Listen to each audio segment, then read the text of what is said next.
Sebagai salah satu kawasan terpenting di dunia, Pasifik telah menjadi tempat pertumbuhan, pembangunan, dan akuisisi kapal induk oleh Angkatan Laut di wilayah tersebut. Mengingat 2 dekade lalu, kekuatan Angkatan Laut, khususnya penggunaan kapal induk, sangat tidak seimbang dibandingkan dengan negara-negara barat. Saat itu tidak ada negara-negara di Pasifik yang mengoperasikan kapal induk, dan sekarang perairan ini penuh dengan kapal induk. Setidaknya ada 4 angkatan laut di kawasan Pasifik yang mengoperasikan kapal induk, termasuk Cina, Australia, Korea Selatan, dan juga Jepang. Bahkan India memiliki 1 kapal induk dan 1 lagi sedang dalam fase pengembangan.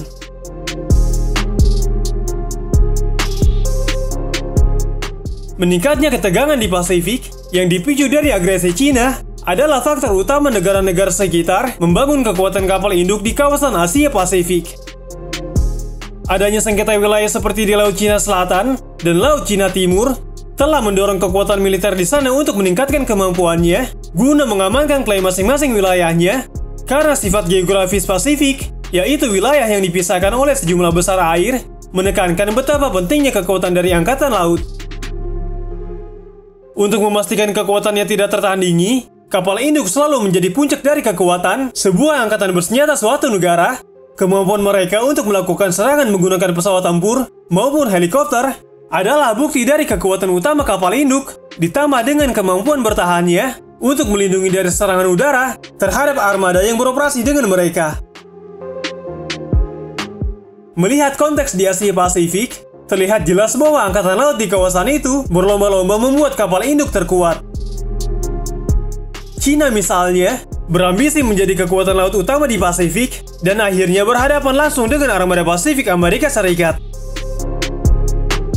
Tanpa adanya kapal induk, pasukan Cina tidak memiliki kesempatan menghadapi Angkatan Laut Amerika Serikat di sana yang mengerahkan bahkan sampai 3 buah kapal induk.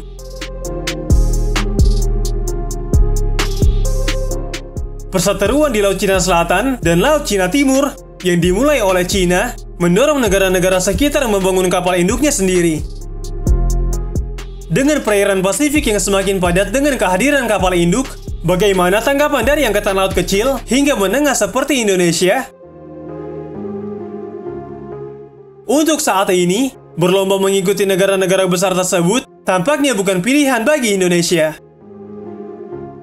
Namun mengingat konflik yang terjadi, seperti di kawasan Laut Cina Selatan, kebutuhan akan kapal induk tidak bisa diabaikan. Meskipun Indonesia bukan negara penuntut dalam sengketa di Laut Cina Selatan, masuknya Cina ke kawasan zona ekonomi eksklusif Indonesia di Laut Natuna harus selalu menjadi perhatian.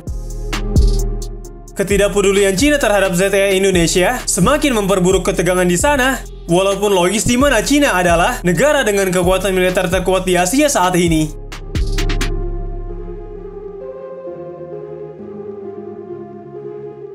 Memang untuk mempunyai kapal induk pesawat tempur perlu usaha yang sangat ekstra. Selain harganya mahal, pengoperasiannya juga amat mahal, dan bukan sesuatu yang mudah dalam banyak hal teknis.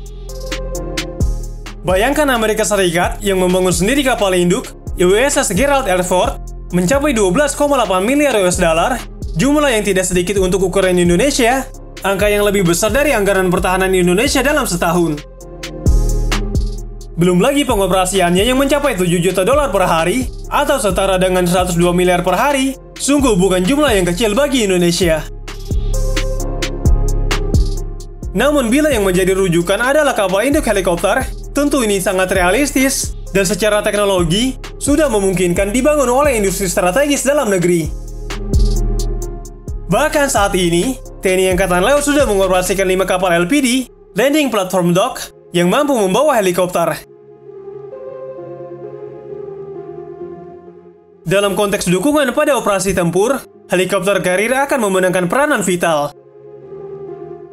Dengan kemampuan logistik, komunikasi, dan hubungan transportasi, kapal ini bisa didaulat menjadi kapal markas. Sebagai kapal induk helikopter, dalam konsepnya, PT PAL Indonesia menyebut luas dek utama dapat didarati 8 unit helikopter ukuran sedang. Belum lagi bisa memuat peralatan tempur lain dan ratusan personel tempur.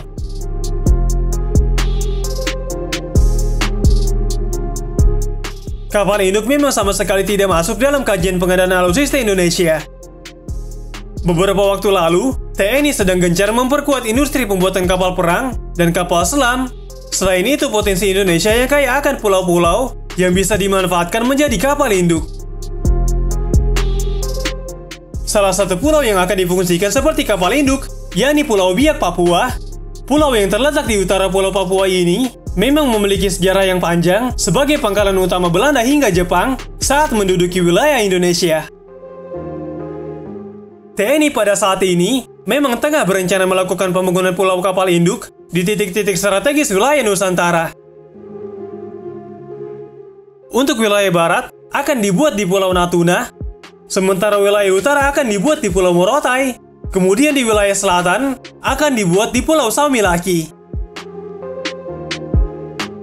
Kita yakin bahwa para petinggi militer Indonesia sudah mempunyai konsep pertahanan yang di dalamnya termasuk kebutuhan akan sarana dan prasarananya, dan juga meyakini bahwa TNI akan terus menambah kemampuan tempurnya.